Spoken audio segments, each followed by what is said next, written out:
All-Star game, bro. Right. Welcome to another episode of the Wisco Fanatic Show, where we cover the Packers, Bucks, Brewers, and Badgers basketball and football teams from an optimistic and realistic perspective. Welcome back to another Wisco Fanatics Wednesday. Jake and I are talking about the Brewers, and that's what we are going to start with today. So we have 4 Milwaukee Brewer games today, part of a pretty jam-packed show, honestly.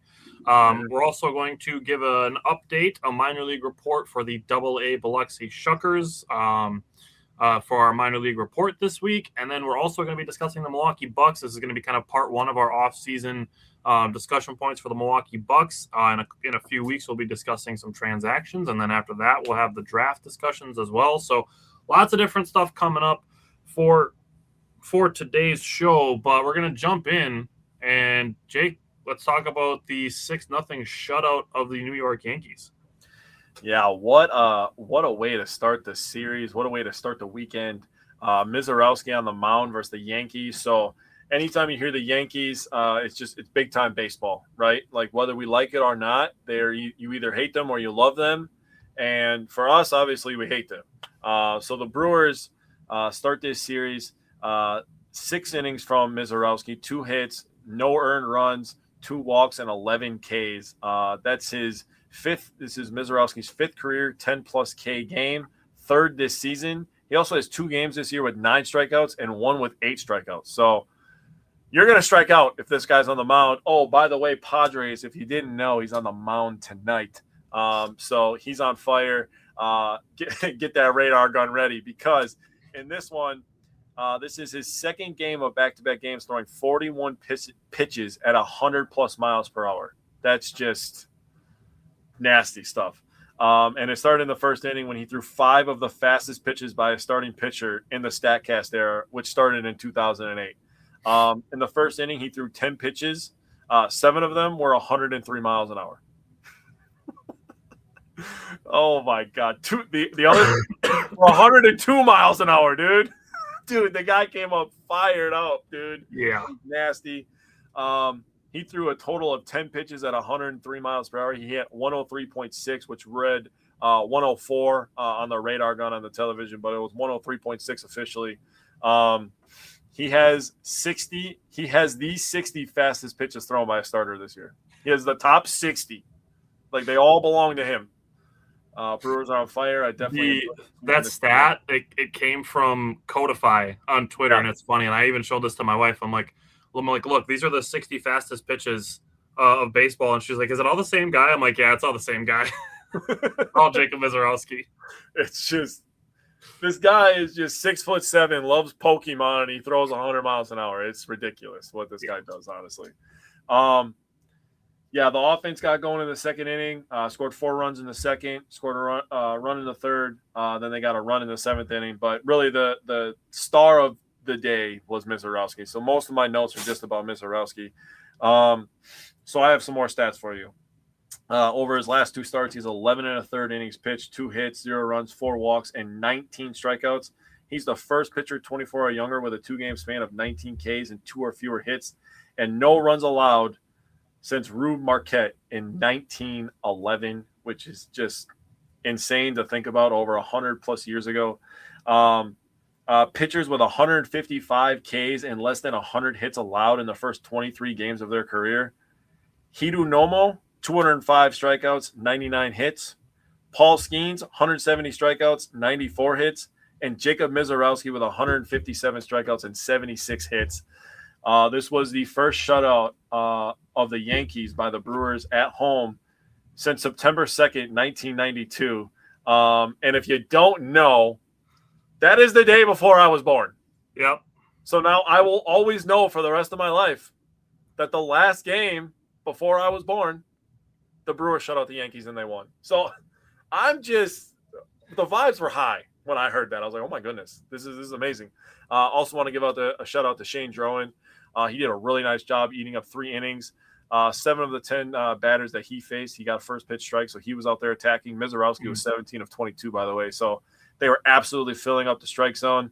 Only 1 hit and 3 strikeouts by Drowan to get the Brewers to 14 Ks. They struck out the Yankees, one of the most prolific offenses in baseball, 19 times and they got 3 2-out RBIs, 5 for 11 runners in scoring position. Runners in scoring position is a stat that the Brewers actually lead the entire Major League Baseball in batting average-wise. Nice. Love that. So I had the numbers on the Yankees coming in. They were number 1 in homers, number 2 in slugging, number 3 in runs, and number 3 in OPS. Wow. So the Yankees are top of the league in a lot of hitting statistics. Jacob Mizorowski was really good to see him good to go after the scare that we had after his last outing. It was good to see that he didn't need to spend any time on the injured list or anything. Got a 2-3 pitch strikeouts back to back to start the game, and then got Aaron Judge to fly out. Those 10 pitches, the slowest one of those 10 was 102.7. He set a record at 103.5, then literally broke his own record that he just set for the fastest pitches in the StatCast era, like Jake said. Spencer Jones gets called up, and the first pitcher that he gets to face is Jacob Mizorowski. That's a rough. First, at bat, he gets 103.6 on the corner, on the inside corner for strike 2, and then gets an 89-mile-an-hour curveball. Yeah. That does not sound fun at all. Him and Aaron Judge both talked about Mizorowski after the game, calling his pitches some of the best that they've seen. And I don't think that there's really any arguing with that. And I'm not saying that Jacob Mizorowski is going to be the best pitcher that those guys ever see, but some of the pitches that he throws will probably be some of the hardest pitches you will ever see.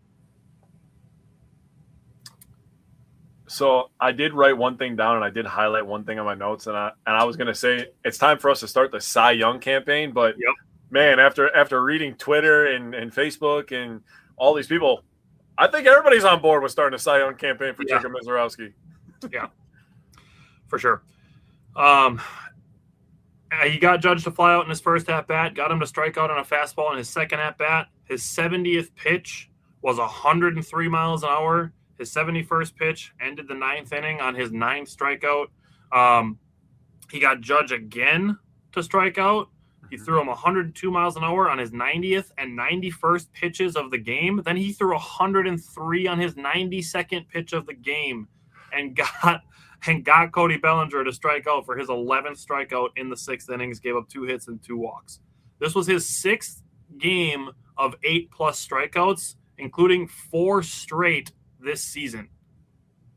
Damn. He's on a crazy run right now. You mentioned Drowan finishing the game, which is great. That's helpful.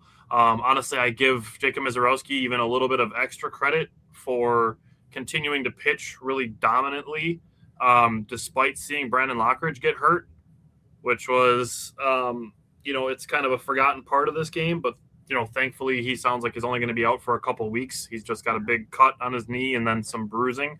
Thankfully, nothing that's going to keep him out, for the rest of the season or anything. Right. But yeah, I give Mizorowski a little bit of credit for that. Seeing him get hurt with a runner in scoring position on a really bad cut. I mean, it's good that Mizorowski was able to stay locked in. Mm-hmm. Okay. So we're going to go to the first of 2 4-3 wins, and this one took place in extra innings. Honestly, this was a game where it's like, okay, we'll see what the Brewers, we're going to have a rubber match for tomorrow, but we'll see what happens. But the Brewers, they have seen a ton of great pitching this year. Obviously, we had the Cy Young stretch a couple weeks ago, and they had to see Alcantara and then Skubal and then Skeens. And now you can add, Max Fried, who they were able to get to a little bit on Friday night. But on Saturday, they got to see Cam Schlittler, who is really good, super young and really good. Yeah, leading MLB and ERA, by the way, for people who don't know. And he got hit with a line drive from William Contreras in the first inning and still pitched really well. He still threw a season-high 97 pitches against the Brewers. So, I mean, credit to him. I mean, that's tough. Kyle Harrison allowed a leadoff home run to a Brewers killer. Fucking A, Paul Goldschmidt, can you just retire already? I'm tired of you hitting against the Brewers all the time. But then he struck out. What I wrote down, dude? What'd you write down? I said, can Paul Goldschmidt fuck off? Guy could be 50 and the worst hitter in MLB, and he would still find a way to hit a goddamn homer against the Brewers. Jesus Christ! I'm so sick he drove in your second run too. It's like, dude, can you? Yeah, dude, he's balding in like 4 spots in his head, and he's hitting home runs against us. What is happening? Yeah, it's like he walks into AmFam and he's like, I fucking hate this place. Like, dude, what the hell? Yeah, dude. I don't even dislike Goldschmidt, but he still is just like, I fucking hate the Brewers. Yeah. I don't hate Take it easy. Yeah, Get shit against the Cubs. Anyways, Brewers killer gets a leadoff home run. Kyle Harrison rebounded to strike out Aaron Judge and Cody Bellinger in the same inning, so good on him. Had 4 strikeouts and 2 walks in the first 2 innings pitched.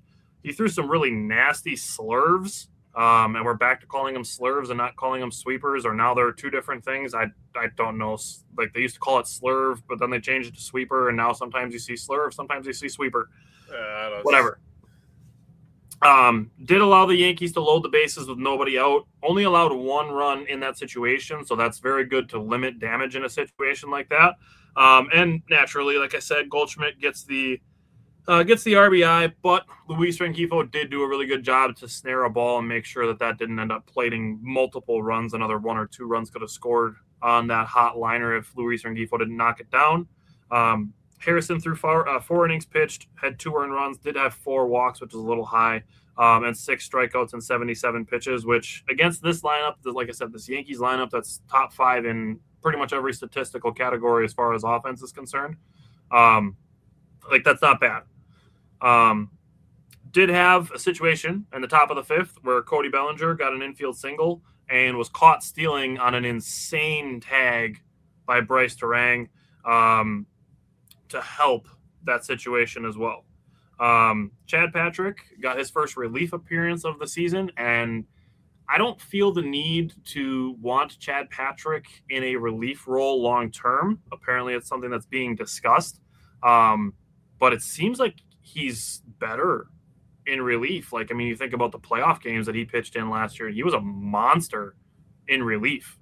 And then he comes in this game, and spoiler alert, we'll have another one where he's coming in relief, but the Brewers had a postponed game against the Cardinals last week. They had 2 days off this week, so there's like a piggyback situation kind of with Harrison and Patrick in this game. First batter that he faces is Aaron Judge.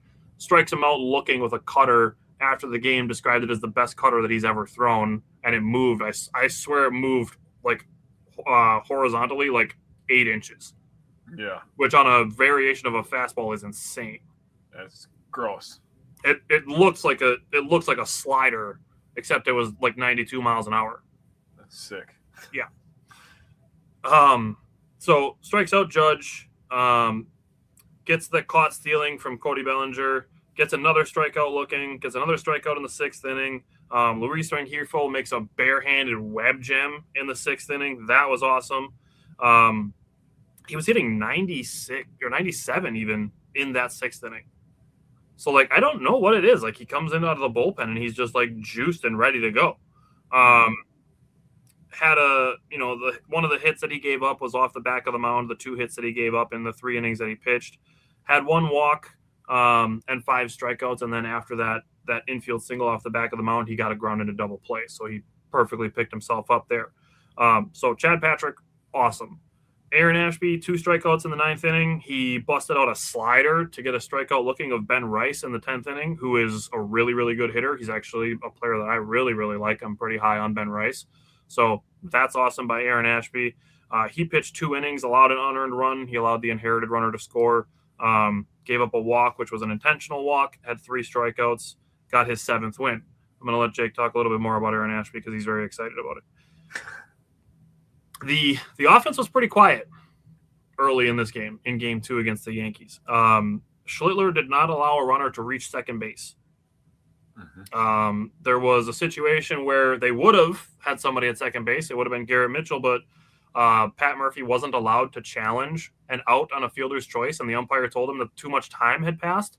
So I went back and I replayed that play of Garrett Mitchell being called out at second base, and I started a timer from the out call to when Pat Murphy does the earmuffs thing to mark that he wants to challenge, and it was 19 seconds. You get 30. They give you 30 seconds? I'm pretty sure it's 30 seconds. Oh. Interesting. And, yeah, it was 19 seconds from when he got called out to when Murphy made the challenge motion. But the first pitch that was seen by a relief pitcher in this game, Jake Bauers put it into the beer pen, so that was cool. In the bottom of the 8th, Brewers 2 outs. Base is empty. Bryce Turang hits a single. Steals second base. William Contreras delivers a single. Bryce Turang beat the throw at home. Bottom of the 10th, they move the line, just moving the line. Luis Vanquifo drawing a walk. 2 infield hustle plays and a sac fly to score the 2 runs that they needed to win the game. So this is a very Brewersy game. And even if you mix in a solo home run, for them to be kind of locked down by a really good pitcher, get some really good pitching of their own, and then do just enough offensively to get to that magic number of 4 and get the win. So, Jake, what did you take away from game 2? Yeah, so after I wrote about Paul Goldschmidt fucking off, I wrote down that Harrison had 4 Ks in the first 2 innings. Started to have a little bit of command issues and 1 mistake pitch ended his day early. Chad Patrick is just a dog coming out of the pen, is quite literally what I wrote down. He's like a different guy. He is. I don't know what it is.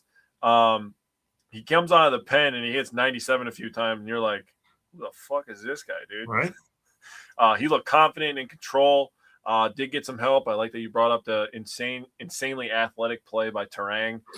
It seems like everybody now runs that play where the catcher kind of throws it to the first base side and just lets the second baseman or shortstop make a play and try to tag him on the move. So really nice play by Turang, showing that he is still a platinum glove level player while hitting 300 and for power to all fields. I mean, the guy is just incredible, honestly. Brewers pitching and defense kept them in this game, being down 2-0 in the bottom of the 7th. The Brewers cut the lead in half from Bauers, 420 feet. Then they got back-to-back singles and a stolen base to tie it up. Turang single, steals second. Contreras cashes in, like you said. A clean 9th from both teams. We're getting free baseball. The Brewers are 1-2 in the extra innings going into this extra innings. But fear not, because like last year, this Brewers team just doesn't know when to quit, honestly. A silly mistake by the Yankees pitcher trying to throw the guy out at third base. Yeah, that was weird. Just what an absolute boneheaded play. He did talk about it after the game, and he said that his instincts told him to throw to third. Well, your instincts were fucking wrong, buddy. That's all I'm gonna say. Sanchez fly out, Churio infield's RBI single, Turang fielder's choice, and then Contreras. He did a really nice job. He saw 2 pitches. Both pitches were low and away, obviously trying to make him hit something on the ground, but he did a really, really nice job getting lift and getting it deep enough to score Rengifo for the game-winning run. First walk-off of the year. And I do have a stat on Aaron Ashby that I found from Baseball's Not Dead on Twitter. It says most wins through May 9th in their innings pitched since 1974. Now, on this list are 14 pitchers who had at least 7 wins. The lowest amount of innings on here is 46 until you get to Aaron Ashby. Because he only has 25 innings pitched through May 9th and has 7 wins. So from 46 to 63 is where the amount of innings is for guys that have 7. There's 2 guys on here with 8 wins. One's in 1988, one's in 2008. But everybody else was a starting pitcher. He's just – and they talked about it in after the game. I think it was Chad Patrick that said that they call him the vulture. Yeah, when he comes in, you're just like, well, this guy's probably going to steal my win here. And he probably stole a couple from Brandon Sproat, honestly. Yeah. Because Brandon Sproat, not to get too far ahead of ourselves, got his first major league win last night. But Aaron Ashby has been very impressive. I have something to say about him after next game as well. Yeah.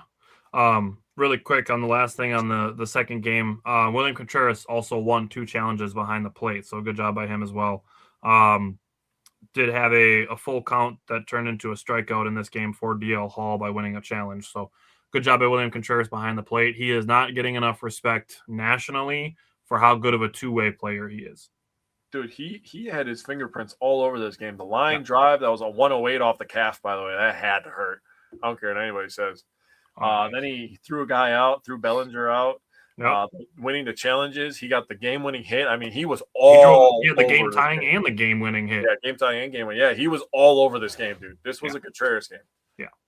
Well, he tied the game at 2 and then had the hit that won at 4-3. But yeah, he had the game tying and the game winning hit. Yeah. All right. Game 3, Brewers and Yankees. This one not in extra innings. What did you take away from the third game of this series? Yeah, so before this one started, I saw a stat and I wrote it down right away. I ran downstairs, grabbed a notebook. I was like, I'm writing this down right now. Brewers are 36-22 on Mother's Day, best record in the majors.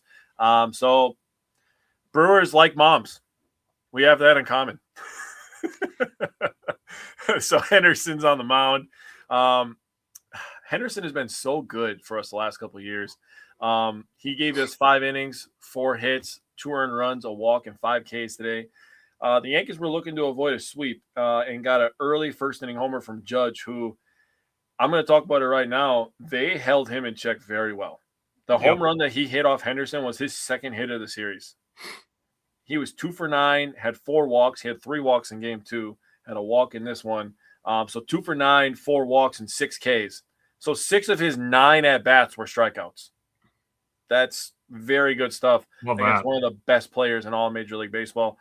Some people call him the best. If you're in the East Coast, some people in the West Coast call him the second best. I don't care what you call him. He's top 5. Yeah.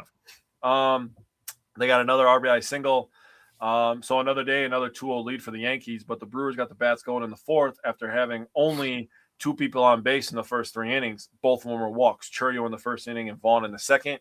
Back-to-back walks by Contreras and Sanchez in the 4th inning. A hit by pitch by Vaughn, and bases are loaded. And it's starting to look like Brewers baseball. We're like, oh, yeah. Now the snake strikes, right? Rengifo with a fielder's choice. Mitchell with a sac fly. And then a guy who, if there's 2 people on this team who needed a big hit, I'm going to tell you right now, back-to-back days, they both got big hits.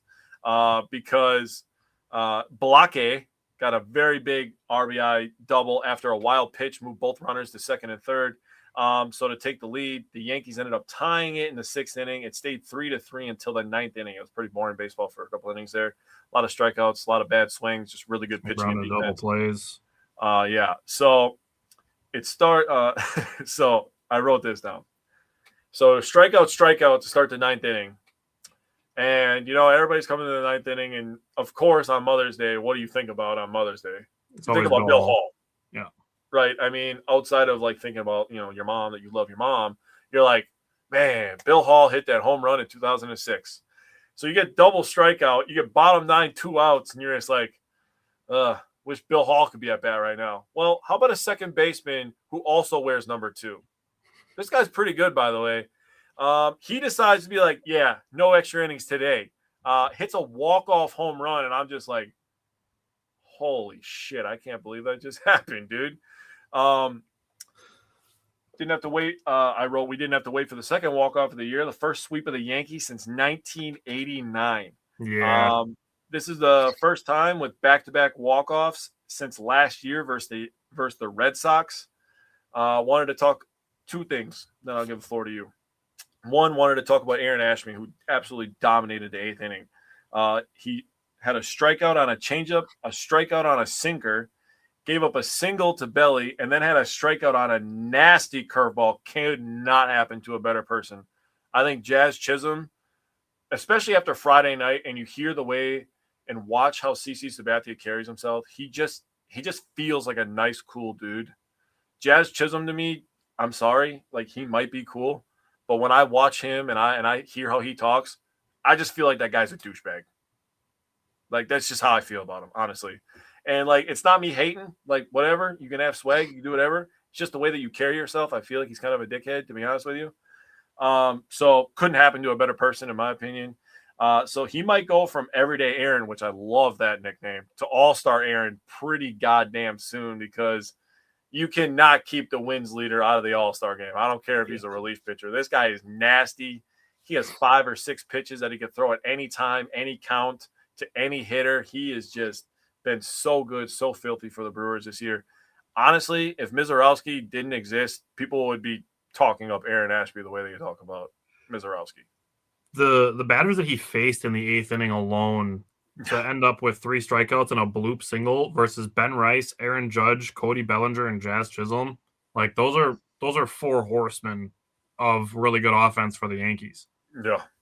And He went strikeout swinging, strikeout looking, bloop single, strikeout swinging. Mm-hmm. So that's awesome.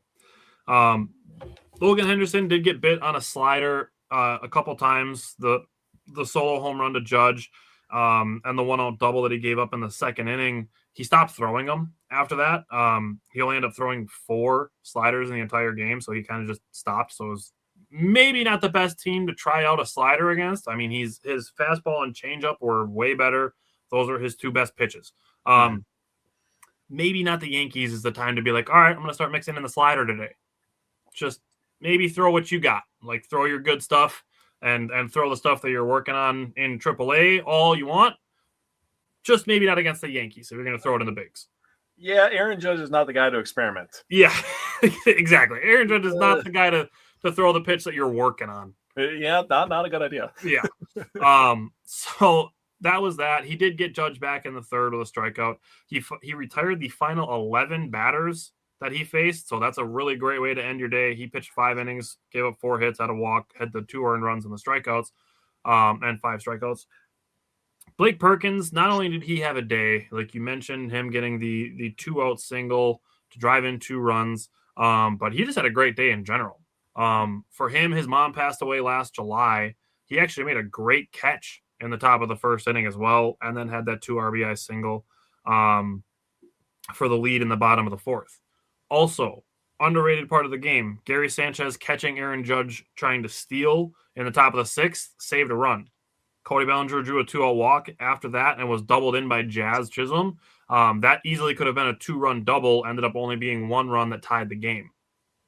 So that's one of those things where it doesn't, it does show up in the scorebook, but the fact that there could have been an extra run scoring in that situation if he hadn't been caught, like that needs to be brought up. Like, you don't get that from looking at the plays in order of the game.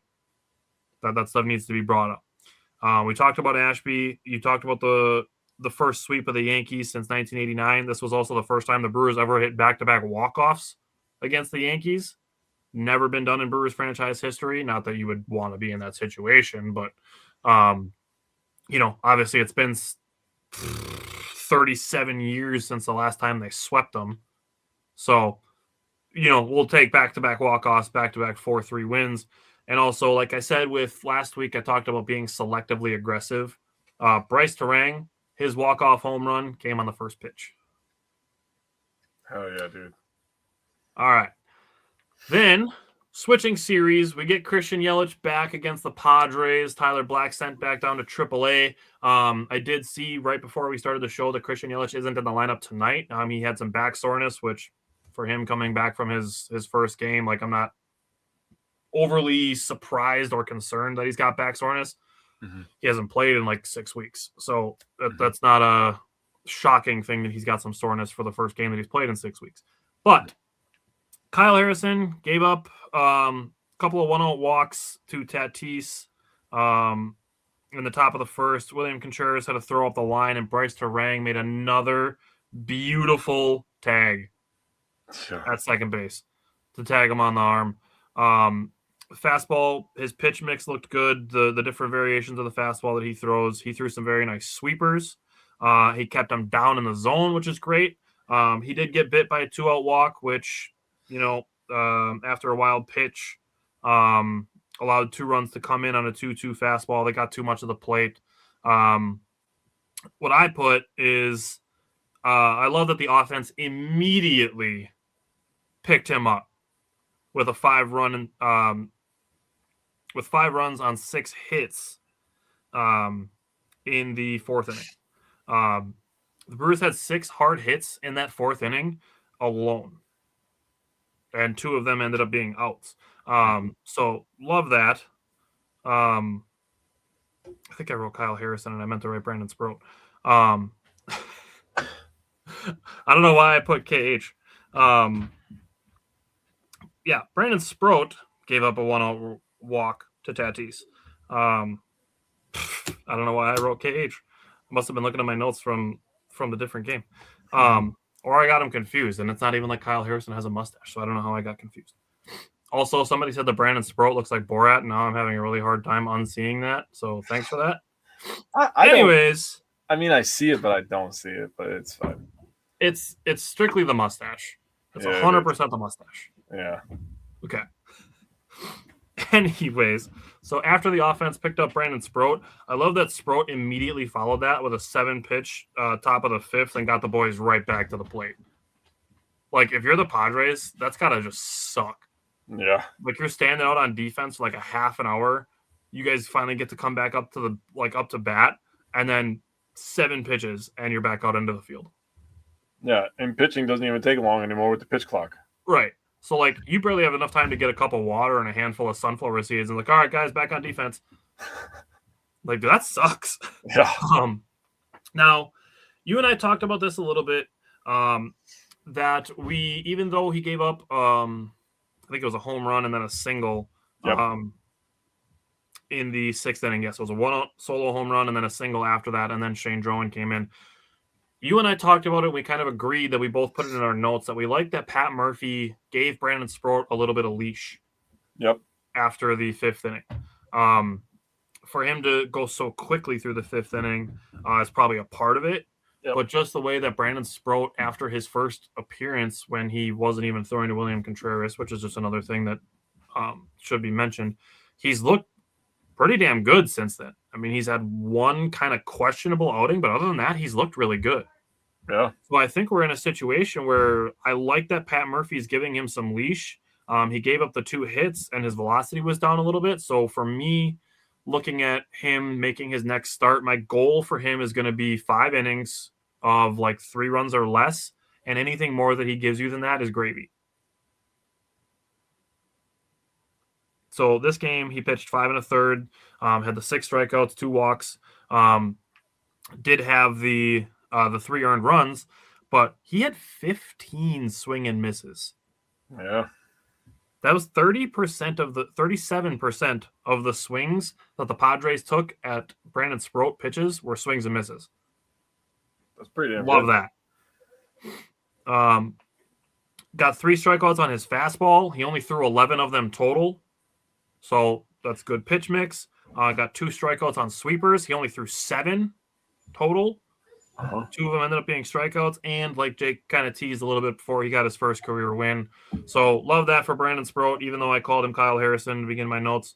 Other than that, Trevor McGill pitched after Shane Drowan and Chad Patrick.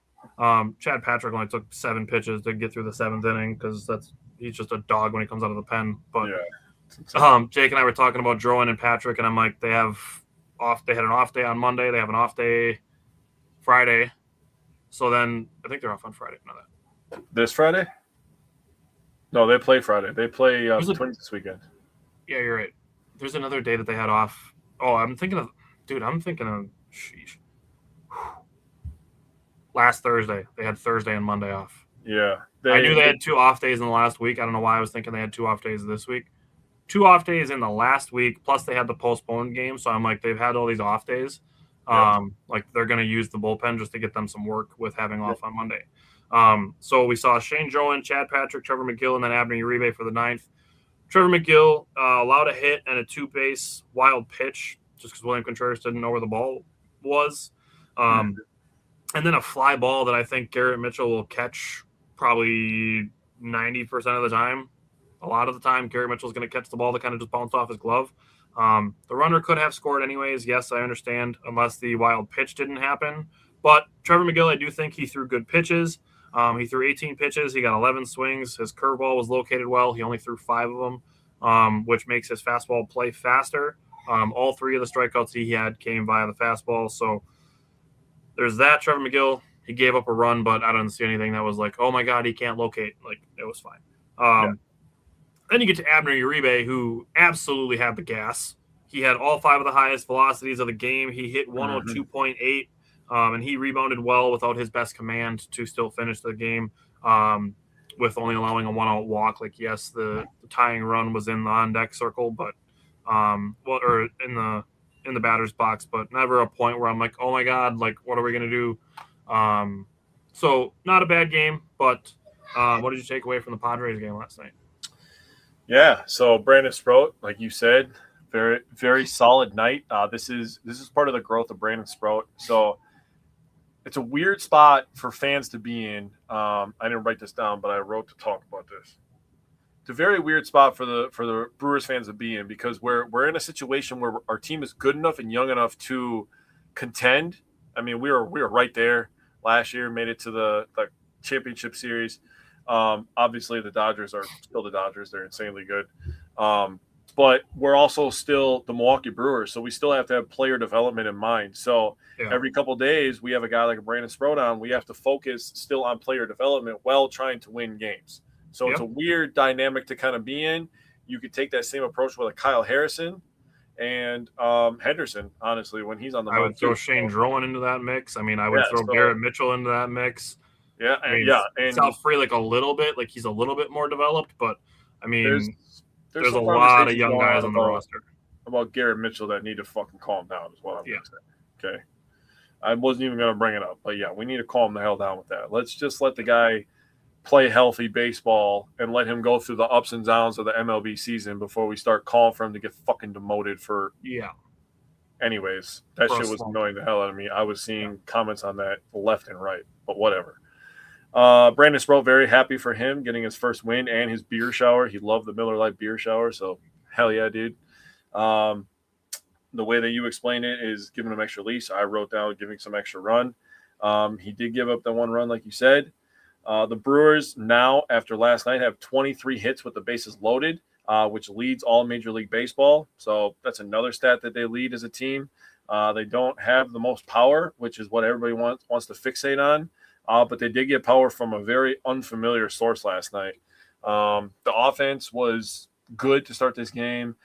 Everybody in this game got a hit except for Yelly, but his first game back, so after about a month. So I'm not really going to just get on top of the guy. He had a pretty good rocket to left center gap that I thought was going to get in the gap for a double. So still had the ball hard. 11 hits for the Crew, who scored in the third off a Joey O homer. After I was just talking shit, I shared the lineup and I said, "Give me a shortstop and a power." Yeah, right. And I'm arguing with a guy that we know from our hometown, and he messages me and he goes, "Haha, we should talk more shit about Joey O." And I'm like, "Shit, I'll talk shit about Joey O every day if the guy hits a home run." Right. So that I wrote down that. I had to feel so good for him, man. Honestly. Everybody always talking about him getting demoted and releasing him and trading him and doing this and doing that. And Murph talked about it after the game, said that it kind of felt like a walk-off with how excited everybody was for him. So, that there's just straight up love in that locker room, honestly. Dude, he was like this close to hitting a grand slam in the same game. And I was like, no, there's no way. Dude, I stood up. I said, no. And I was like, oh, he's lucky. Because I was going to scream. And they showed the replay, and Bill said it on the replay that he got under it a little bit. I'm like, he was barely under it. Like he was this close to hitting a fucking. That would have been. You want to talk about vibes? Oh shit! I wrote. Then Sprout gave up 2. Only bad inning in this one, in my opinion. Gave up a single, got a couple outs, then had some command issues. A walk and a wild pitch, allowed a single, score 2. The Brewers would pick up the young starter by having everybody get in at bat in the bottom of the inning and score 5 goddamn runs. They were literally the cartoon, like you've explained many times on this show. They were literally the Looney Tunes cartoon. Doop, doop, doop, doop, doop. Yelly was 2 of the 3 outs in the inning, only 3 hits the rest of the game. But I felt like the team was kind of on cruise control, to be honest with you. It did kind of feel like they were on cruise control after they took the lead and had the big inning. After the big inning, they had a 1-out single in the 5th, a 1-out single in the 6th, a 2-out double in the 7th, and they went 1-2-3 in the 8th. So I don't disagree with you. Yeah, I had that written down. Yeah, because that's why I wrote down they were on cruise control, dude. I felt like it. I had some thoughts on Jordan McGill, but you covered it pretty well, so I don't want to sound too redundant. Abner Uribe got a strikeout. McGill had 3, like you said, getting the Brewers to 13 Ks. So all games that we covered this week, the 4 games that we covered, they had double-digit strikeouts in every single game.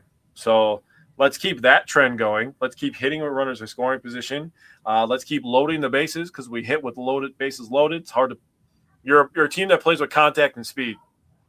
Pretty much a nightmare scenario having the bases loaded. Let's be honest. Not to mention the way that they've been using the opposite field lately. Yeah. And – I forgot to say this, so thank God I just went on that little tangent. I felt really smart coming up with this. going back to the Yankees series, everybody talks about how the Yankees are good, and I wanted to compare them to an NBA team that everybody feels like is always good, and that's the Celtics. And the thing about both those teams, what they have in common outside of being in annoying cities, is they both are way too reliant on the long ball. The Celtics with the three-pointer, the Yankees with the home run. So a team like the Brewers could really be an Achilles heel to a team like the Yankees because of how they play. So that might be how you lead up to a sweep, is playing good defense and playing baseball the right way. Now, in a second here, after we talk about Biloxi Shuckers, we're going to talk about the Milwaukee Bucks. And man, oh man, am I hoping for a identity change from Taylor Jenkins. Oh, yeah. So just for next week, we're going to have the 2 more games against San Diego. They play tonight and tomorrow. Then we're going to have 3 from the Twins on the road in Minnesota over the weekend. And then Monday and Tuesday, we'll have the first 2 games of the Brewers at the Cubs series. So we'll have 7 Brewer games next week. Next week will also be our single A minor league report. So next week we'll be covering the Timber Rattlers. And then the following week after that, we'll discuss the Wilson Warbirds and the rookie league Brewers. So some of the super young guys that have been drafted recently. But we're going to jump into the Biloxi Shuckers. Now, Jake is going to cover the pitchers this week. Last week, Jake covered the hitters for AAA Nashville. So this is kind of what we're doing with the minor leagues. Every week, we're going to cover the level of the minors just to kind of keep the people who watch our show, just kind of keep you updated without having to go and scour the stats yourself or look up some of the, the top 30 prospects list. We're just trying to save you guys some of that time and then add some of our insight in on top of it on guys that we're going to keep an eye on next month when we do this update again. And then Jake's going to cover the hitters and I'm going to cover the pitchers for Biloxi. So Jake, should we start with pitchers or should we start with hitters at Biloxi? I feel like you're going to have more to say, so let me just rip the Band-Aid off with the pitching real quick. All right. Well, I'm not going to name every pitcher, but I'm just letting you guys know I wrote down every single pitcher on the roster. I wrote down every single one. I wrote down their number, their height, their weight, if they're on the 40-man, wrote everything down. The 2 guys that I do want to talk about are the 2 guys that are in the top 30 prospects. I wanted to talk about those guys specifically because those are guys who are going to probably be fast-tracked to the league since they're already getting a little bit more attention. Mm-hmm. Excuse me. So the first one I'm going to talk about is Tyson Harden. He wears number 26 for Biloxi. He was drafted in 2024, round 12, number 365. If he's a starting pitcher, and if this is a guy that can go length, he should have the name all day just because he was drafted 365. Just saying, makes a lot of sense. In 2026, he has 7 games. He's 0 for 3, 0-3, not 0 for 3. It's not basketball yet. He has a 7.67 ERA, 29.1 innings pitched, 43 strikeouts, and a 177 WHIP. He's having some command issues, and he had 2 games where he got beat up pretty bad, so that's why the ERA looks a little inflated. Over his career, 30 games, 7-8 record, 391 ERA, 129 inning pitch, 141 strikeouts, and a 133 WHIP. So if you can get that WHIP down towards the 111 to 105 area, now you start talking about maybe giving him a promotion up to AAA. But until he gets some command issues, that he's been having some command issues from what I was reading. I read a couple of articles on each guy. He's going to be down in Biloxi for a little bit. The second guy is Bishop Letson. He's number 31, 6'4", 170 pounds. He was a 2023 draft pick, round 11, 332. At 26, he has 7 games. He also has an 0-3 record with a 6.75 ERA, 22 and 2/3 innings pitched, 22 strikeouts, so a strikeout an inning, and a 1.68 WHIP.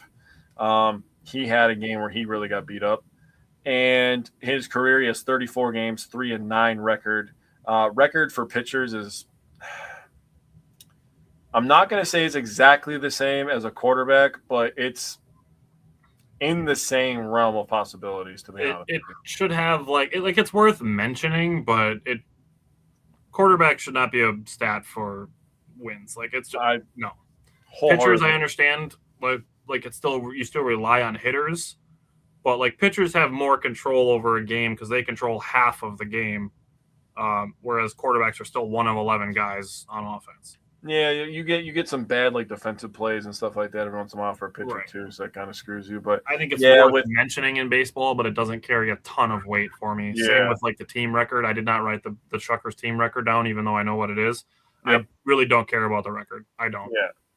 So he has a 3.53 ERA in his career, 127 in the third inning pitch, 128 strikeouts, and a 1.19 WHIP. So the 1.19 WHIP shows that this is a guy that has potential.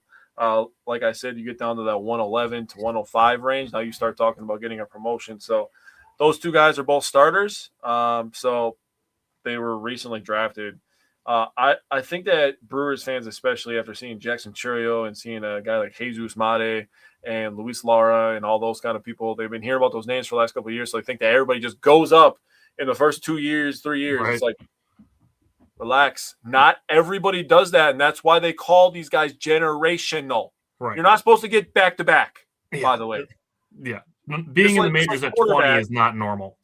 Just like the Connor Griffin being in the majors at 19 is not normal.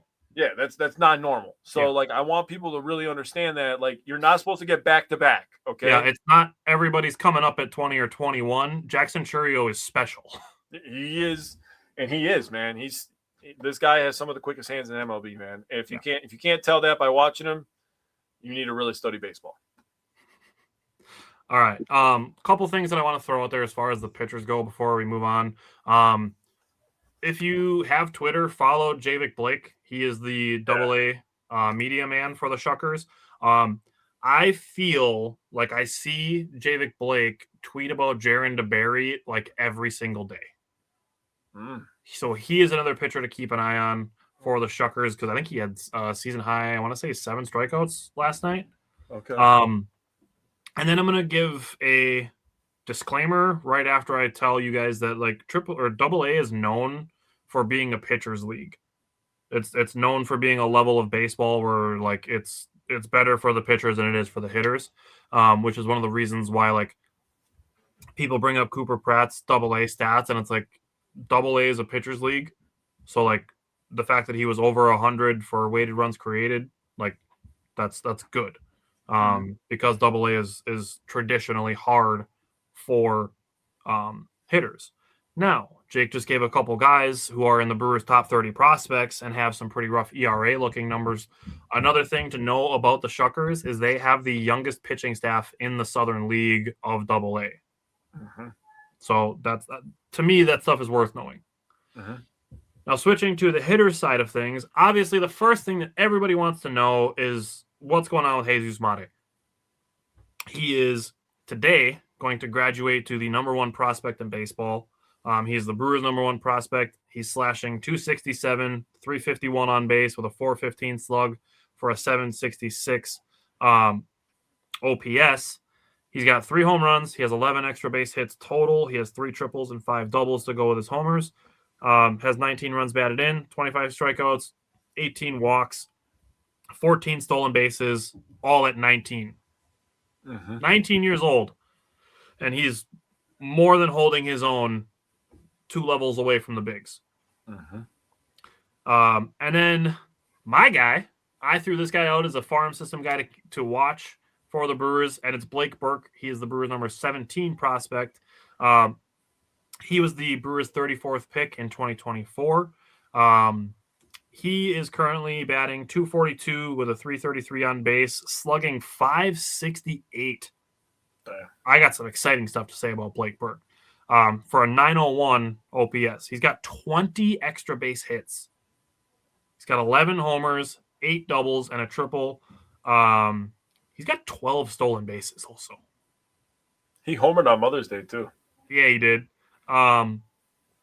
He's got – this is where it's a little bit like he's got 39 strikeouts and only 16 walks. So he's got to get the strikeouts down if he wants to get promoted. That's really the only blemish on his numbers. For him, he was the fastest to 10 home runs, 10 stolen bases in Shuckers history. He is one of only 3 minor leaguers, not AA players, one of only 3 minor leaguers to be at 10-10 so far. Wow. So Blake Burke is absolutely a guy to start familiarizing yourself with. Everybody's super excited about Andrew Fisher, and rightfully so. And we're excited that we have, Bowers and Vaughn, but keep a close eye on Blake Burke. He's going to rise very quickly, in my opinion, in the Brewers prospect rankings. I did see a couple people say that the Brewers minor league outfield depth isn't great outside of Luis Lara, and I just want to give a couple of guys that I think are kind of proving that to be not necessarily false, but maybe just like a little bit. I don't want to use ignorant because that's kind of a strong word, but just like maybe a little bit untrue. Damon Keith is a 25-year-old outfielder in Double-A. Yes, I understand that's a little bit old for Double-A, but he's batting .333 with a .423 on base percentage, a .643 slug for a 1,066 OPS. Easily a guy that could be called up to Triple-A to play outfield. Yeah. The other thing, he does have 27 strikeouts and only 9 walks, so he's another guy that's got to get the strikeouts down. But he's got 21 RBI.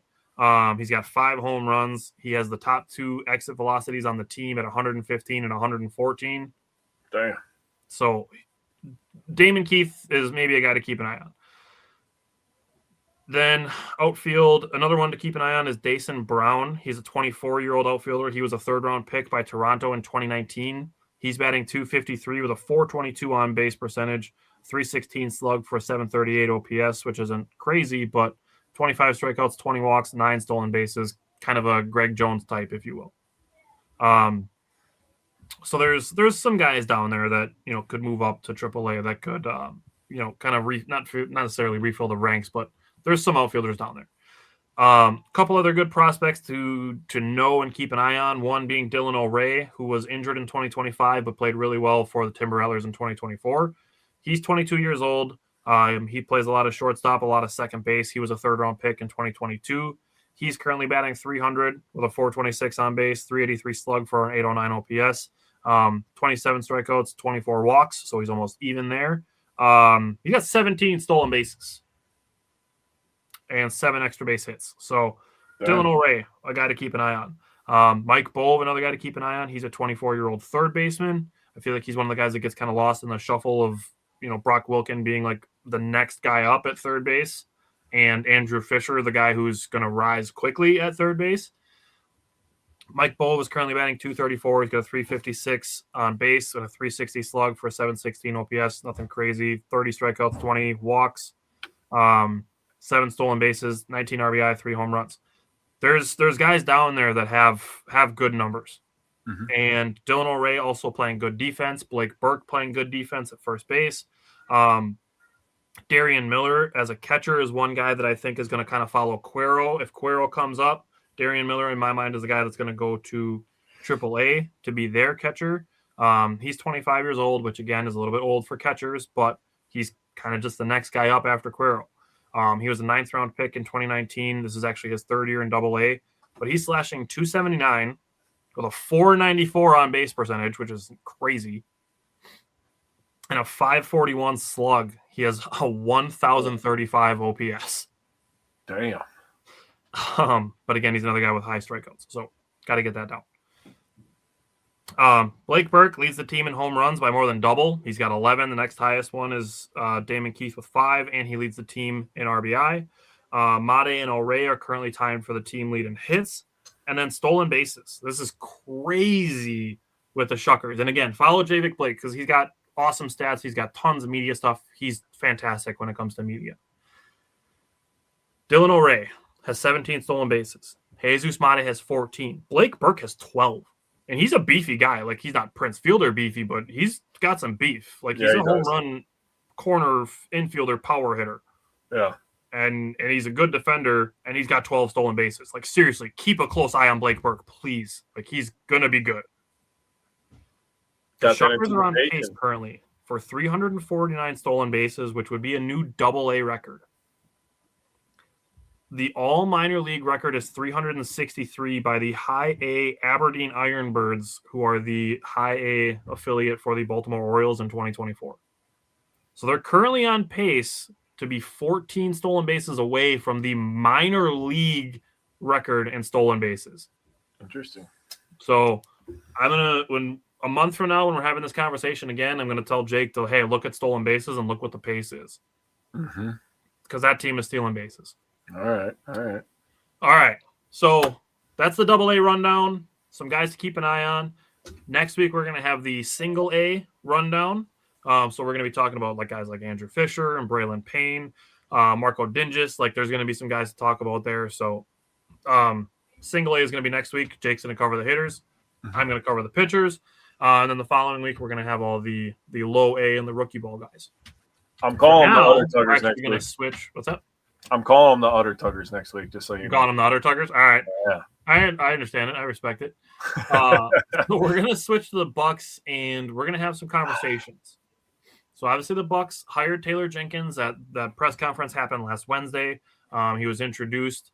So you can watch the press conference and, take what you will from that. Jake and I wanted to take some time to be able to do some research on Taylor Jenkins, some of the traits that he had as a head coach in Memphis when he was there after he left the Bucks in 2019 after a year under Coach Bud.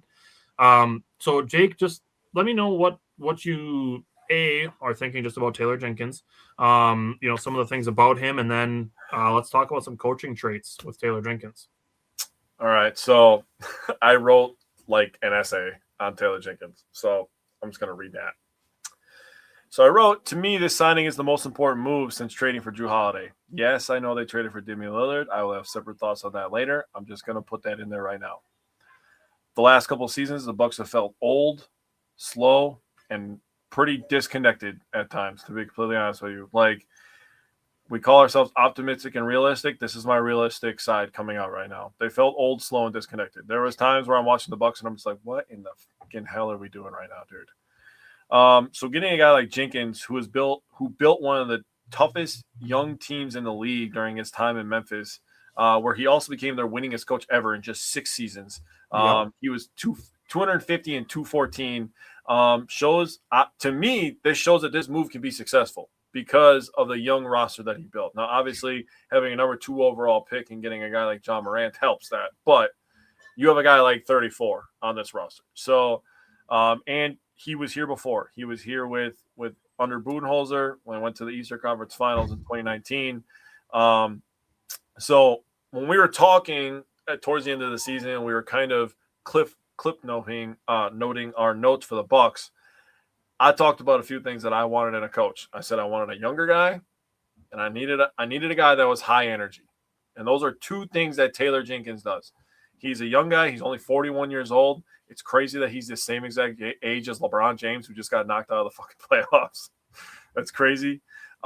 He's a high energy guy. He's kind of, to me, he's got kind of that Pat Murphy feel where he's got a little bit of old school in him, where old school coaches were in your face. They're like this. They're in your face, but you know it's coming from a place of love.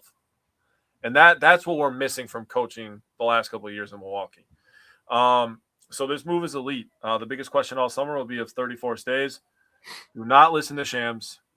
Do not listen to Shams. Yep. I'm going to tell you right now, if you want any news on what the hell Giannis is thinking, 1, take it from the fucking man himself. And 2, take it from the fucking Milwaukee Bucks. Those are going to be the 2 most reliable sources when talking about Giannis. Because Shams, that guy is literally hired to just – I'm not trying to get you to go on a tangent, but I'm just letting the people know. He was hired to try to get Giannis out of Milwaukee. I feel that way right now. I've said it a couple different ways. One of the things that I've said is I feel like Shams has a quota of a certain amount of times a month that he has to say Giannis's name. Then I tweeted this the other day when he said, Milwaukee's open for business on trading Giannis. I'm like, Shams is literally at his computer typing into ChatGPT, how can I say the same thing with different words? Yeah, right. So whatever way you want to think about it, just listen to Giannis or listen to the Bucks. So the biggest question, like I said, will be if 34 stays. And I have some things that I know that Taylor and John are going to be flipping on the film and talking about, and it's the 2021-2022 Grizzlies. So they were lead on both ends. Offensive rating, 114.6. That's top 6 in the NBA. Defensive rating, 108.9. Also top 6 in the NBA. They had 56 wins, and they were the 2 seed in the West that year. Oh, they also led the NBA in rebounding, offensive rebounding, steals, blocks, points in the paint, second chance points, and fast break points. Now, If I was to tell you to go back and watch how Tyler and I covered these games, you tell me the top 7 things that we fucking bitched about. You're just reading off that list. I'm sitting here clapping. I'm like, that's literally everything the Bucks sucked at. Dude, it's literally everything, bro. So, what does that tell you? Jenkins' style of ball, he likes a fast team, athletic, physical, and disruptive defensively, relentless on the glass. Those are all the things that we missed this last season.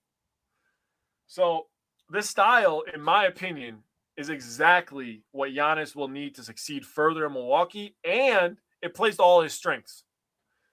But they need to get a wing that fits this style of play. Now, do I think that Kyle Kuzma I think Kuzma could fit in this role, but I would rather move on from Kyle Kuzma and flip him for somebody like a John Morant.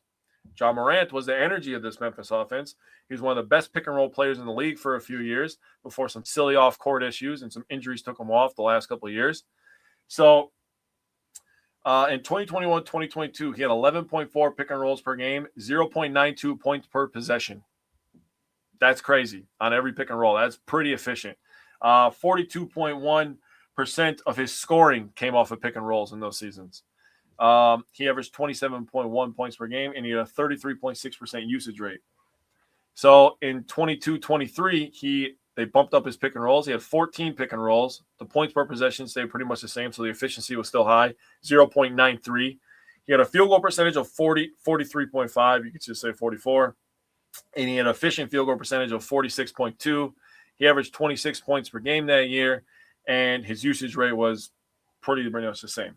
So I don't know if you want me to pause on how I want the players to be used so you can give your thoughts on Taylor Jenkins, and then I'll do that after, but the floor is yours. Let's pause on the usage because I want to talk first about Taylor Jenkins. Like you mentioned the 2021-2022 Grizzlies that had Ja, Desmond Bane, Dylan Brooks, Jaren Jackson Jr., Steven Adams, Kyle Anderson, Tyus Jones, Brandon Clark. Rest in peace, because it was really sad. Jake and I were talking about this 2021-22 Grizzlies, and it's like, dude, Brandon Clark would fit in on this team too. Yeah. And he passed away yesterday, which was very sad. And they had DeAnthony Melton.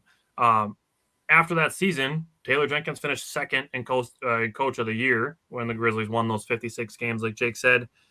Taylor Jenkins, and Jake and I agreed on this as well, that he is the best coach when you didn't have a decision made on Giannis already. Yes. He is the number one guy to hire if you don't know what you're going to do with Giannis yet, whether you're going to trade him or keep him. And even if you did know that you were going to trade him or you knew that you were going to keep him, in either one of those forks in the road, Taylor Jenkins would still be in your top 3 in either of those scenarios. So I think that this was the best candidate for not having a decision and would have still been a top 3 candidate even if you had made one decision or the other. Mm-hmm. And Jake and I agreed on that. Mm-hmm. Taylor Jenkins inherited a 33-49 team in 2019. They had 2 rebuild seasons, and then they won 56 and 51 years. They were back-to-back 2 seeds in those 2 years. Ja got hurt in 2023, 2024, and then he was fired at 44-29 in the following season. Then they lost to the Warriors in the playoffs that year. Personally, and this came from me ending up reading a ton of stuff about Taylor Jenkins being fired, I think Memphis put too many cooks in the kitchen, and I think they kind of did Taylor Jenkins dirty. Yeah. They had an offensive assistant from Europe who was making 7 figures, which is a lot for an assistant coach. That's a lot for a strategy coach. Mm-hmm. That's a lot. That's like head coaching money for like your 6th assistant. Yeah. And then they also brought in a Spurs consultant to work on the offense. And by bringing those 2 guys in, they made Taylor Jenkins fire 5 of his assistants. Damn. Yeah. I think they did Taylor Jenkins pretty dirty. And then they have basically 3 guys working on the Grizzlies offense and then wonder why some of the guys weren't happy with their roles. So I think Taylor Jenkins got kind of a raw deal when he was let go from Memphis. It sounds like between the ownership of Haslam and Edens, John Horst, and then Taylor Jenkins himself. It sounds like they have a pretty cohesive plan for how they want to go with the team. I'm sure that was something that he probably brought up Mm-hmm. when he was doing the interview process. Yeah, and I'm sure that Horst and Haslam knew that as he was being interviewed between the two interviews that they did with him. So I'm sure that those things were brought up. As far as coaching traits for Taylor Jenkins, the three things that really kind of stood out were defensive discipline, player development, and then culture building. Defensive discipline, the Grizzlies, they were very physical, on ball, without fouling, which is a big deal. That's another thing that we talked about this season, like the free throw disparity that the Bucks had. The opponent free throw rate for the Grizzlies in 22-23 was 12th. The Bucks were 21st last year in opponent free throw rate. And then the other things that the Grizzlies do, they're consistently in the passing and driving lanes. And Taylor Jenkins and that staff, they turned Jaren Jackson Jr. into an off-ball menace. That dude was a problem. Like, the Grizzlies grabbed Steven Adams, put him in the center, and then said, okay, Jaren Jackson Jr., just go block all of the shots. That's going to be Jaren Jackson Jr. Won a Defensive Player of the Year and was first team All-NBA defense 2 years in a row. That's going to be Giannis, bro. That's going to be Giannis. Yep. That's exactly. I wrote that down, too. Yep. The Grizzlies were number 5 in opponent points in the paint in 22-23. Another thing that the Bucks struggled with last year. Mm-hmm. The Grizzlies, they ran regular double teams with good hustle rotations, something we absolutely want to see, especially with this roster getting younger. They run what's kind of called like a no-middle defense, where they kind of force everything to the baseline, not necessarily to the like open corner threes and stuff, but they want to keep guys, again, out of the paint. They want teams playing in that mid-range area so that guards and wings are forced into like mid-range and long floaters and stuff. Mm-hmm. Those are the shots that you want to give up. Then with that, the guards and wings under Taylor Jenkins were also required to help with the rebounding, which, again, like that's another thing that the Bucks struggled with. The guys parachuting in from the weak side and slapping out offensive rebounds. I was ready to pull my hair out at times last year for a guard just come flying in and just slap the ball out towards half court and a guy be standing there with the other team's jersey to catch it. That's how you end up with opposing guards that finish games with 3 offensive rebounds, because the guy who taps it out doesn't get the rebound. The guy who secures it does. Mm-hmm. So then you look at a game, you're like, why did Peyton Pritchard have 3 offensive rebounds against us? Because all Jaylen Brown had to do was go up and swat the ball out towards half court with Peyton Pritchard standing there ready to catch it. So that was a good thing with the Grizzlies team that Taylor Jenkins coached. Player development. He showed up with young guys being trusted with large defensive roles in the playoffs, which is something very interesting. Guys like Zaire Williams and Xavier Tillman being trusted with large roles in the playoffs. So guys that I'm looking at for the Bucks, like we're going to talk about this in the usage changes, but Ousmane Dieng, whoever they end up picking at 10, like very, very interested to see what they do with those players, again, assuming that they keep that pick and they don't use it to flip or anything like that, but under the assumption that they're going to take the pick and we're going to cover it that way. Seeing what they do with the guys who come into the team and doing less of the drafting for potential because they're always picking in the mid-20s. Mm-hmm. To me, and I put this in my notes, that is what the Heat and Celtics do. They pick guys who pretty much immediately fit into their rotations, like Baylor Shireman and Hugo Gonzalez and Pelle Larsson, who was a guy that I wanted the Bucks to take an interest in. Khalil Ware, who was picked in the middle of the first round, a guy that we were both super excited about. He didn't make it to the Bucks, but I mean, they picked guys and they're playing right away. It's not the Bogalub Markovic, and again, he was a second round pick, so like it's not the best example, but you're stashing a guy in Europe for a year. Or sounds like he's coming over to one of the youngest guys in the draft because he's super raw and athletic, and you're gonna sit him in the herd for 2 years and then see what you get out of him. Like the Grizzlies were drafting guys that they were going to use that year. Yeah. Like I said, Jaren Jackson Jr. became one of the best defenders in the NBA.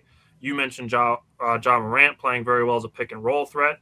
Desmond Bane became a player that fetched Cole Anthony, Kentavious Caldwell-Pope, 4 first-round picks and a pick swap out of a 30th pick from the 2020 draft. They turned into 2 players, 4 first-round picks, and a pick swap. Damn. And then guys like Santi Aldama and Brandon Clark became really solid role players. Like Santi Aldama was a guy that I was interested in the Bucks in free agency last year. And he got a free agent deal with the Grizzlies to stay there. Culture building. Now, Jake is kind of on the bring Dylan Brooks in. Personally, I don't really want to do that. I think there's other guys that they could look at to do similar things, just without the kind of bad attitude. So Dylan Brooks wasn't quite a fit with Taylor Jenkins' culture. They dodged Draymond, who they were trying really hard to get. So good for them for not getting Draymond. Not that, it would have been bad, but the way that he carries himself is just not good. Yeah. But they ended up getting Marcus Smart, which I thought was a decent move. Marcus Smart ended up on the Lakers, but I'm not saying that the Bucks necessarily need to get Marcus Smart, but a guy like that, a guy who carries himself better, but is still a very strong defensive player. They were interested in Mikal Bridges and Dorian Finney-Smith. I think all three of those guys, Smart, Smith, and Bridges, were all better for their culture while still giving you really good defenders. Mm-hmm. With the new offensive assistants that the Grizzlies had, they were number 1 in pace and scoring, number 2 in offensive rebounding rate, things that the Bucks need improvements on, like Jake said. So with Jenkins, maybe some pieces of that philosophy, but not that many cooks in the kitchen. I do think the Bucks have the guys to push the pace and get offensive rebounds. So looking at how the Bucks can use these traits with the players that they already have, we both said it right away, that Giannis is the triple Jackson, the triple J, roaming everywhere as the roaming eraser. It makes perfect sense. You park Miles Turner as your center. He's your centerpiece. And then Giannis just gets to float around as the missile defense system and be like, nope. And he's going to average 3.5 blocks a game this season, and Turner's going to average 2.5. And this is a guy who has a Defensive Player of the Year before being coached in that style of defense. Yeah. So first of all, his length, his athleticism, and his instincts are just off the charts. And then you're going to add scheme to that. He was made for this scheme, dude. Yeah. Then watching the two really good Grizzlies teams that Jenkins had, them having guards defending gaps and driving lanes, to me, I look at it as much more of like X's and O's, not necessarily like a zone defense, but much more X's and O's type defense than you're guarding him, you're guarding him, you're guarding him, you're guarding him, and you're guarding him. Mm-hmm. It's much more like we are guarding them. Yeah. And then the other thing that I have written down is having an expectation of fewer fouls and less free throw attempts for your opponent. Something that was extremely frustrating last season. Yeah. So, do you want to do offense or defense first? Offense. Well, keep going. Okay. You're on fire, dude.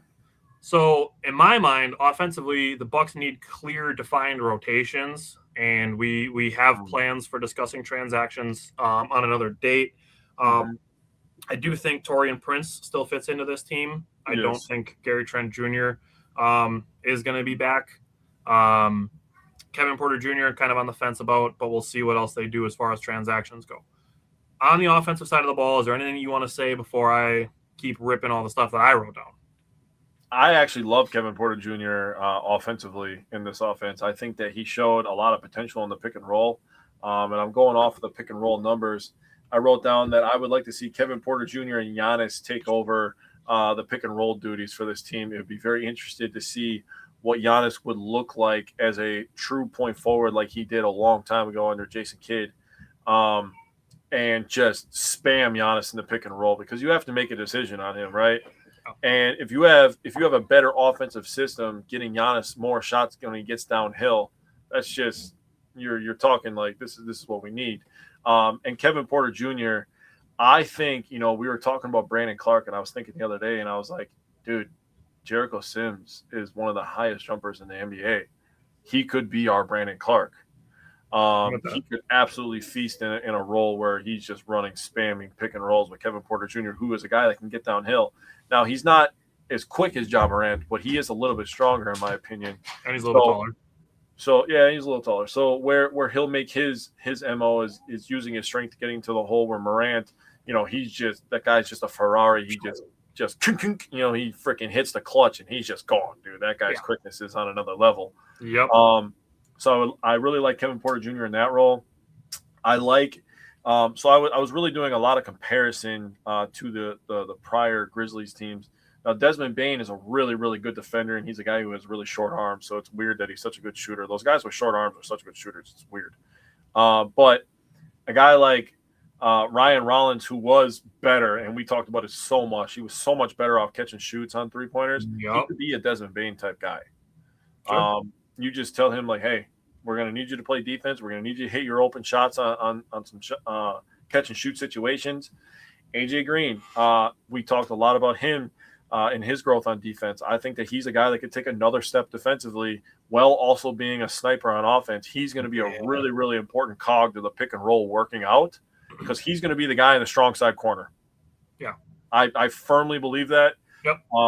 Guy like Cormac Ryan, he'll be interesting.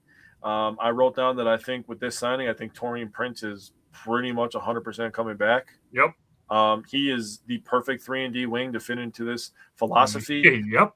And I wrote down a lot of people counting out Miles Turner.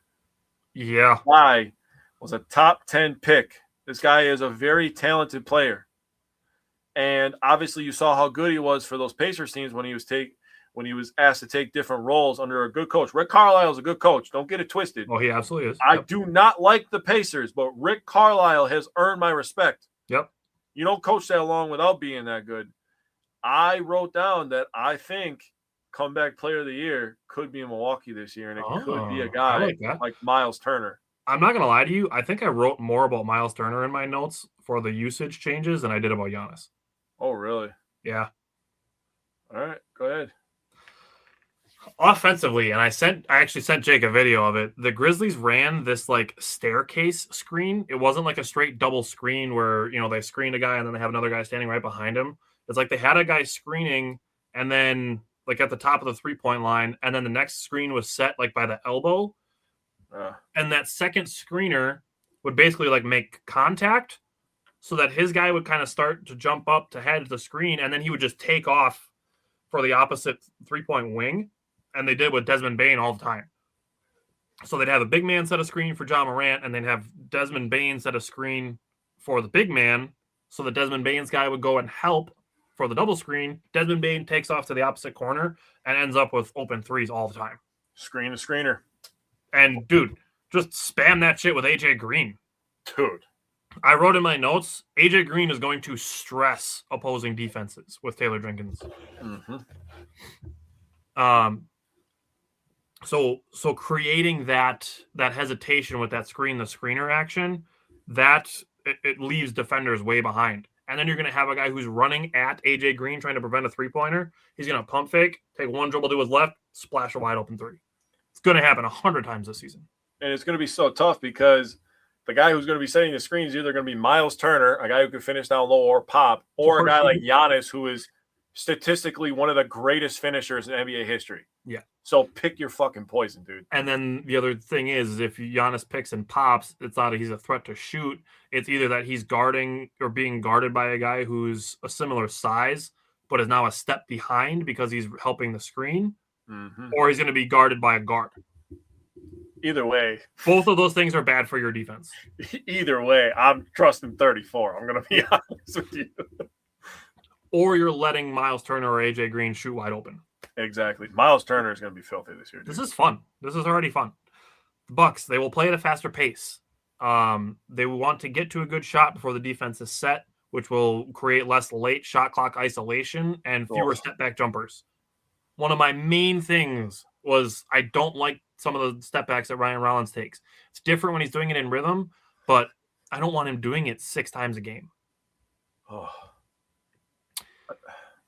My biggest thing with Taylor Jenkins, and I used to pray for times like this. Again, like Jake said, if you go back and watch all of our recaps from this season, quite possibly the biggest thing that I talked about with the offense was off-ball movement.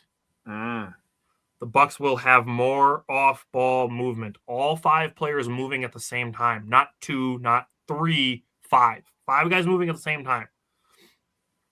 This will reduce some ball dominance, which I think can actually spread out the playmaking a little bit, take a little bit of pressure off of Giannis as far as playmaking goes. I think it'll also help Ryan Rollins not be under so much pressure to handle the ball, which is a good thing. It'll still allow guys like Usman Jeng and AJ Green to do some playmaking a little bit, just to flash his playmaking, and it'll make the offense less predictable. Now, the thing that I hate that I have to give credit to this, but the Knicks are really good at this. They just wiped the 76ers completely off the board in the playoffs because the 76ers could not handle how much moving the Knicks were doing offensively. What that does is it creates more action away from the basket, which gives Giannis more space to operate. You're talking about if you have three guys moving, and one of the things you're trying to do is get AJ Green open from three-point line, and then you go and run a pick and roll, and Giannis and Kevin Porter Jr. have half the court to operate, and there's nobody standing in the paint. Cool. Giannis is going to catch 1,000 lobs this season. With that, I think the Bucks will have more offensive structure, less playing 4-out, Giannis go attack offense. I think that Taylor Jenkins can also use Giannis off the ball, which takes a lot of attention. And then if he gets lost, again, enjoy all the lobs that he's going to throw down this season. Yeah, seriously. If there's 5 guys moving around and one of them's Giannis and anybody gets lost on a rotation, Giannis is just going to roll to the basket and dunk on whoever is unfortunate enough to rotate late. Yeah. And something that we've talked about since we're talking about offense, I'm going to bring it up. Something that we've talked about is flipping that 10 pick and seeing if you can find a way to get Ja Morant out of Memphis. Brother, you want to talk about a pick and roll. I'm just gonna say what I'm thinking as far as transactions go. If Memphis wants Ryan Rollins in the deal, Ryan Rollins is not untouchable. For Ja Morant, 100%. Yeah. You want to talk about getting faster, more athletic, and having a young guy to build around? You did all 3 things in one move. Yeah. So not opposed to that at all. Honestly, it's probably gonna end up being in our transaction show. Just spoiler alert. Probably 100% will be. Then other things, like I said, the ball movement, off the ball movement, and then the ball itself, ball movement, that's probably the biggest thing that I hyped on. Yep. But ball movement should also increase, which is when the Bucks are at their best. When we bring up that they had 32 assists on 45 made field goals, like those are the games where the Bucks were scoring in the 120s and 130s. Yep. Last thing, and I texted you this morning, and I'm like, I have to give the Knicks credit twice. Ugh. I want the Bucks to use Miles Turner the way that the Knicks use Karl Anthony Towns, which is essentially he catches the ball at the top of the key, and then he is the hub of their offense. And again, to use the Knicks as the example, you have the other 4 guys moving around. They're using 3 guys on one side to set screens. They have a guy in the corner, so they basically have a shooter. They have 3 other guys moving around, and then you also have Karl Anthony Towns, he's a better ball handler than Miles Turner. He's just a better all-around player, I would say. It's not crazy to say that. But Miles Turner can do the things that Karl Anthony Towns can do offensively. Like he can shoot, he can drive to the basket, and I think he's a decent passer. Karl Anthony Towns is probably a better passer. But I think you can use Miles Turner in that role, and I more than trust him with 3 off-ball movers to then be able to put the ball on the floor, give a dribble handoff, or drive to the basket on the weak side and kick out to the open corner man. Perfectly fine trusting Miles Turner to do that. Yeah. And that's where I think, like Jake said, that Miles Turner could be a comeback player of the year situation because he could average, 16 points, 8 rebounds, 4 assists, and 3 blocks. That's really, I believe, is something that the Bucks can do offensively with Miles Turner, is kind of use him as the hub in the middle of the court. Because then again, if you have 3 guys that would be the strong side, and one of them dives towards the basket, and the opposing big man has to sink to not allow a layup, okay, cool. Miles Turner shooting 3s open. Or even a mid-range. I'd take a wide-open mid-range with his shooting touch. Yeah. So, you're putting Miles Turner in advantageous situations. Mm-hmm. Flipping to defense, I'm going to continue talking about Miles Turner because in all caps, I wrote, do not treat Miles Turner like Brook Lopez. Miles Turner is so much more of a defensive weapon with the Bucks getting so much younger by making that move. You don't have to use Miles Turner like an average drop defensive center. You don't have to use him the way that you would use a guy like Steven Adams or Brook Lopez. Not saying that Steven Adams is an average defender, but he's a center. He's a true center. Yes. You don't have to use Miles Turner the way that you would use Isaiah Hartenstein, or, I mean, even guys like Walker Kessler or Donovan Clingan. You don't have to use Miles Turner that way.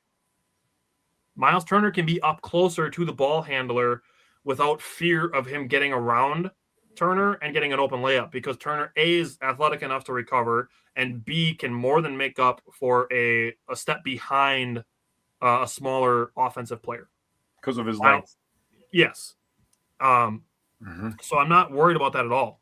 Miles Turner as the guy roaming the paint, being switchable, Giannis playing the roaming help side rim protector role where Jaren Jackson Jr. won that Defensive Player of the Year.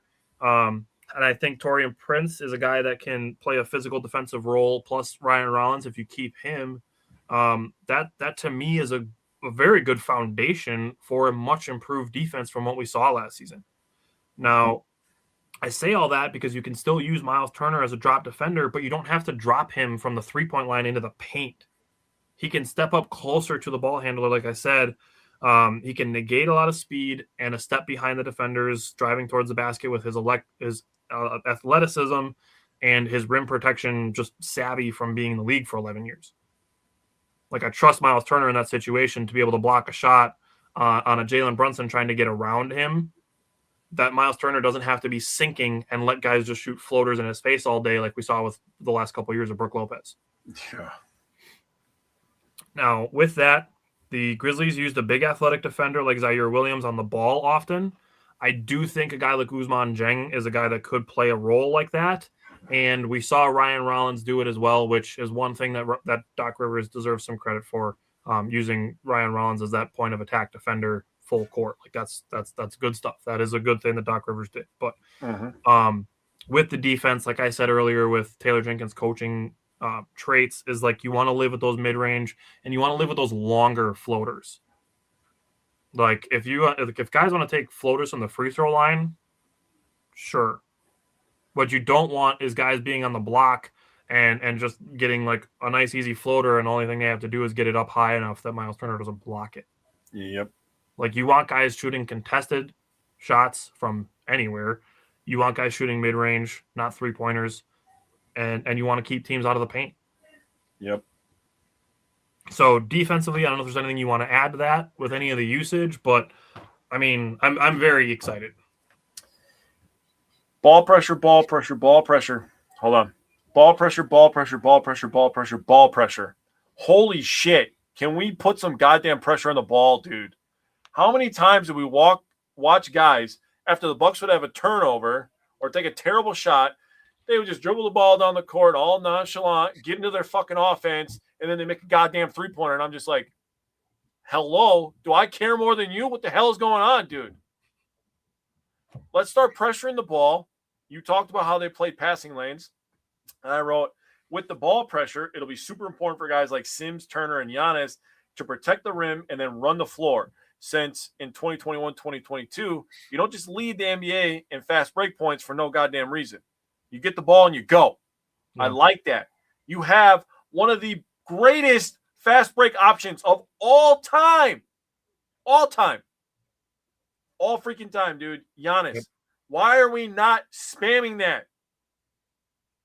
I understand that he was pretty much the most athletic freak on this team. He's going to be the most athletic freak until his athleticism really starts to decline in the next 4 years. Yeah. But we should be spamming this, getting Turner easy shots, getting Sims more easy shots, getting the guards downhill so they feel comfortable, getting them some easier shots.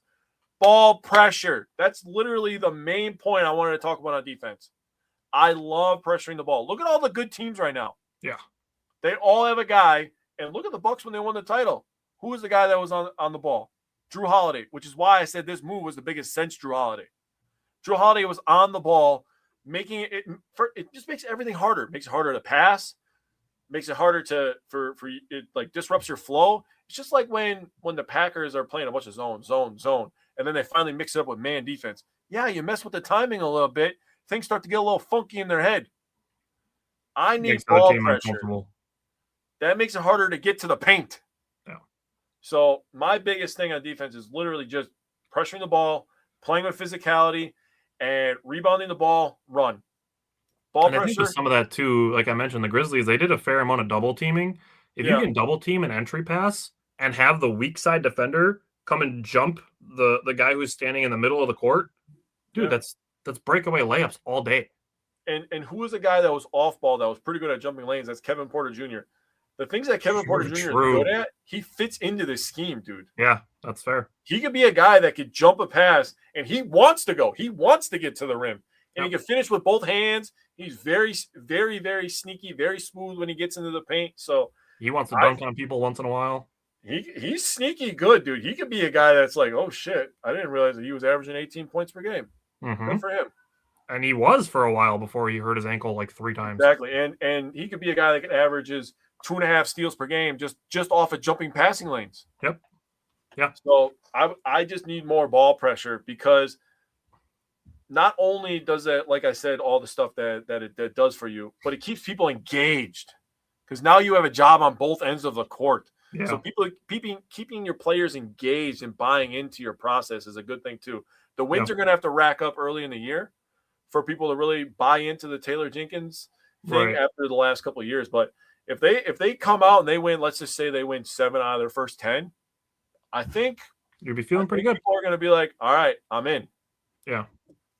Yeah, and I think just the way that Taylor Jenkins talks about people and that aspect of it, that I think guys are going to be bought in before the season even starts. I mean, Pete Nance, Cormac Ryan, Miles Turner, and Bobby Portis were at his introduction. Yep. There's been, I mean, I don't want to say like rumors, but there's been like reports and stuff that Giannis and Taylor Jenkins have met several times. So I mean, I don't think it's outlandish to say that the Bucks are going to keep Giannis, look to make one upgrade on the roster as far as a player goes, make this number 10 pick and change the schemes, and then say, all right, let's get back to contending. All right, now you did it. Dude, I don't know how many times I have to explain this to people. The fucking Pistons were just ass 2 years ago, bro. Now they're the number 1 seed in the East. Do you people not understand how fast life moves in the NBA? Yeah, I mean, it took 2 years. 2 years in Memphis. 2 bad years. And they won 56 and 51. I'm telling you, dude, it's not – you could make a massive jump in the NBA just like that, because there's only 5 players. And when 34 is happy and healthy, you have one of the top 2. I'm not putting Shea over Giannis anymore. We're not having that fucking discussion. And I barely put Jokic above him.